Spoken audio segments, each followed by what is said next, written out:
ఖమ్మం జిల్లాలో ఓ మహిళా సైకో రెచ్చిపోయింది. రోడ్డుపై వెళుతోన్న మహిళలను, పిల్లలను వెంటపడి మరీ కొట్టింది. నోటికొచ్చిన తిట్లు తిడుతూ అటువైపు వెళుతోన్న వారిని భయంతో పరుగులు పెట్టేలా చేసింది.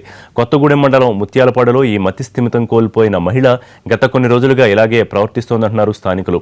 ఇవాళ ఉదయం కూలి పనుల కోసం ఆటోలో వెళుతోన్న నలుగురిని కర్రలతో దాడి చేసింది. దీంతో వీరికి తీవ్ర గాయాలయ్యాయి. అడ్డగించిన వారిపై కూడా దాడికి దిగడంతో ఎవరూ ఈమెను ఆపేందుకు సాహసించలేకపోయారు. గత కొన్నాళ్లుగా ఈమె ఇలాగే ప్రవర్తిస్తూ ఉన్న అధికారులు ఎవరూ పట్టించుకోలేదంటున్నారు స్థానికులు. ఇవాళ మతిస్థిమితం కోల్పోయిన మహిళ ఆగడాలు మరింత శృతిమించడంతో అధికారులు ఆసుపత్రికి తరలించారు.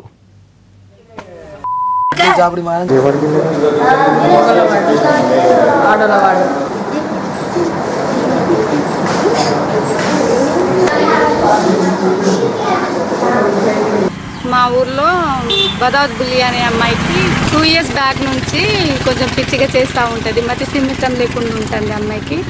ఆటోని గుంజేసి ఆటో వాళ్ళ కర్రతో రాళ్ళతో కొట్టింది.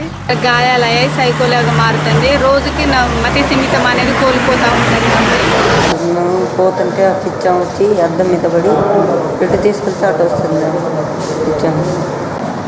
పిచ్చం అడ్డం వచ్చిందండి. పిచ్చం అడ్డం వచ్చింది.